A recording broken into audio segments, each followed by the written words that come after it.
Well, approaching the Seal Island Bridge now, so this is the first test point. I've decided to trust the current tables published by the Canadian government. Are they correct? I'm going to find out soon.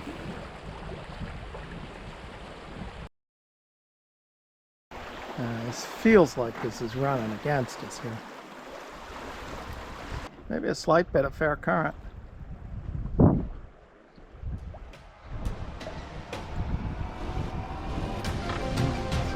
Eddies and tide rips. The guidebook did warn about that.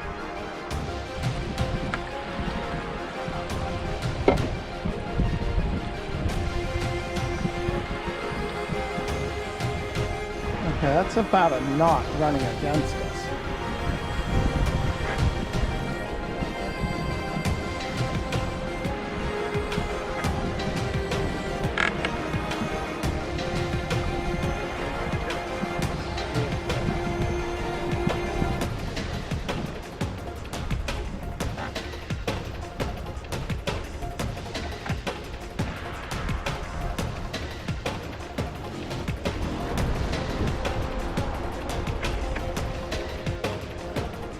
Alright, well, we've run the first gauntlet there. So according to the tide tables for the Great Bedore Channel, the current turns in our favor at 1 p.m. and it's about 11:50 now. So we should hit the cut right when it's turning, which is and turning in our favor, which is good. The only thing that's got me worried is that people say these tide tables are not that accurate. However, the one bit of comfort is we did have a little bit of contrary current, about a knot of contrary current going under the Seal Island Bridge, which is right, because it's still, slack current is still, when we went under, was still about an hour and a half to slack current. And it should have been running against us, so that checks, so that's good. Gee, that guy's got to miticize it. Making a racket. That's definitely a yacht, though. That's not a lobster boat. And it's Canadian flag, so he's local. Through the binos, I can just make out a couple other sailboats that are going. Looks like they're coming our way. Which that's good. That's a little reassurance that that the tide tables are accurate. That is Kelly Cove right in there, and I do see a wharf there. I'd say it's free to tie up, but I wouldn't bother tying up. It looks like you can just anchor. There is an anchor symbol on the chart, so it looks like you could just go in there and anchor off the beach, especially if you're waiting for the current to change. That's reminiscent of Maine. That's evidently the lobster fleet. They say during the summer, this area is quite busy with lobstering. They warn you to keep a sharp lookout. But we're off season now. Looks like they're just tied up. Some of the boats are hauled out.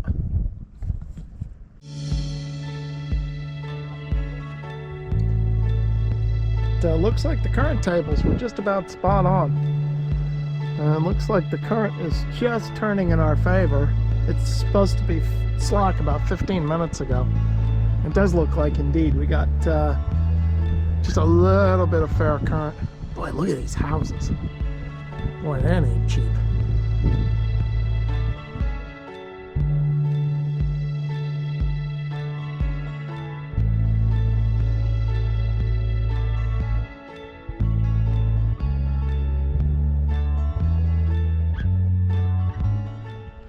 About a knot and a half of fair current.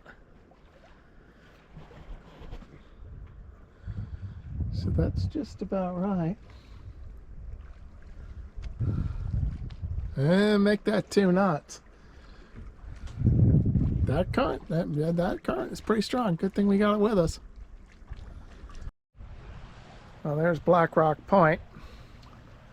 And we're holding on to good wind. All the models are saying it's going to go light tonight, so I'm just going to get an offing and and try to get as far south as possible once we get around the point here.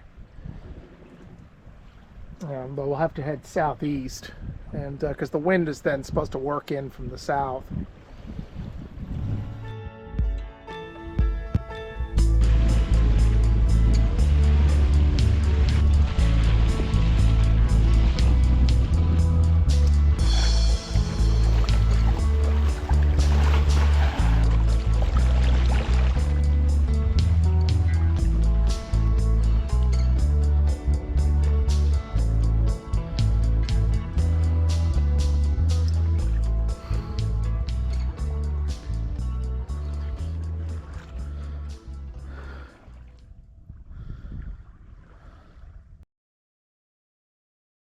Hi everybody.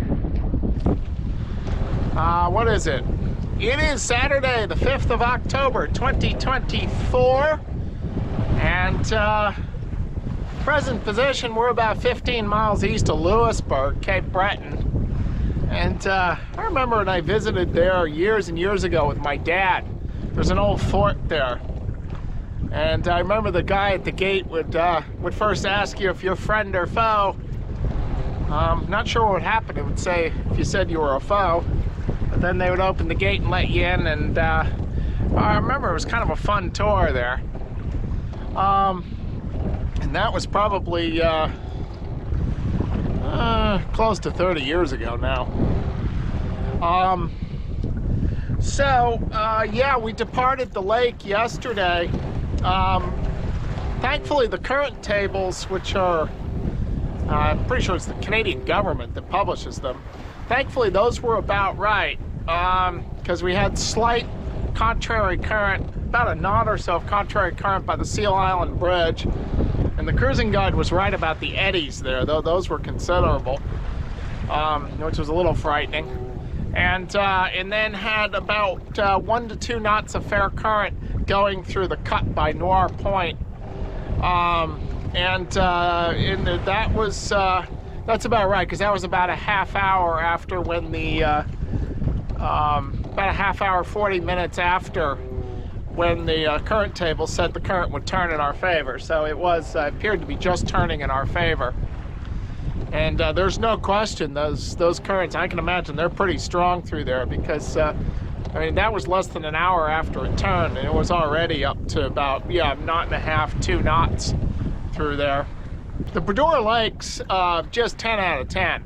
I mean, absolutely, and it's just spectacular cruising.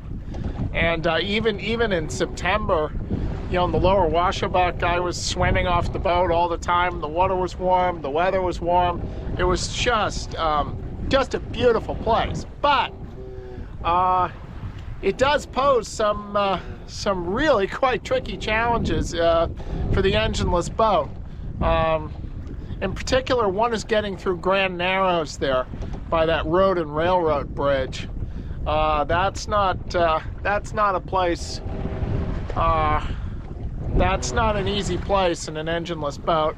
And then the one I just did is the Seal Island Bridge in the cut. That's a little easier, but you definitely got to time the currents. And then getting through Little Narrows with the cable ferry, that was also a little tricky. And of course, and then I had to use the RIB, Joe's RIB, to get through the lock. That you simply have to have power for.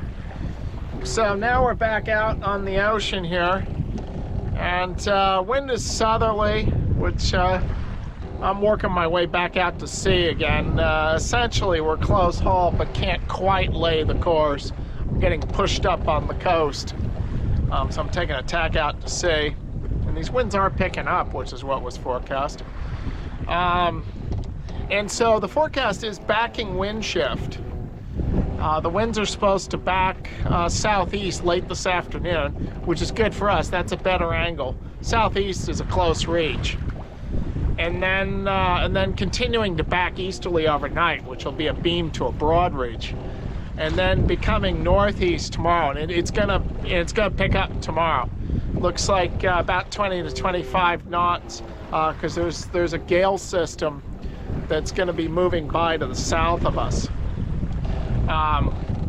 So, and I heard on the radio the Canadian Coast Guard is issuing a gale warning for offshore. Cold front is gonna, actually no, it looks like another low is behind it because we're gonna get gale force southeasterlies. So Sheet Harbor's nice and snug. So I want to get somewhere nice and snug, but also somewhere I can get supplies. And Sheet Harbour has a grocery store. I also want to exchange my propane tank, so they got all that there. And so it's a place in case I get stuck there for another week. I'm not just eating through my stores. Well, I waited a good 3 weeks to find a fair wind, and a fair wind that was coordinated with the tidal current in order to exit the Bedore Lakes. So now here I am in early October, just beginning my trek south from Cape Breton.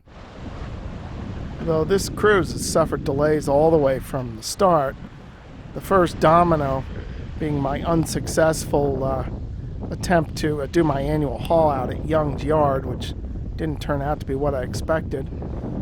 But I found another yard, but that all added up to about a month of delays. And then I finally launched from Long Cove with all the work done, and then a week later I get hit by lightning, which meant I had to haul out again.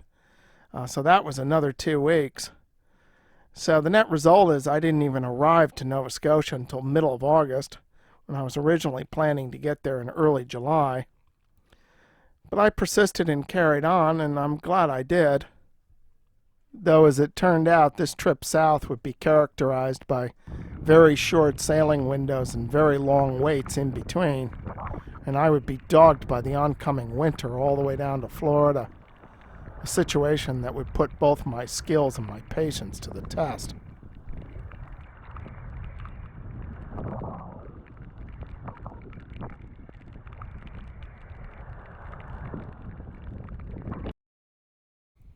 Consider supporting this channel by becoming a patron.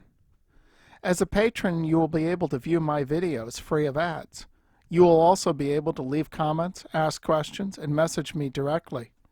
You can become a patron for as little as $5 a month.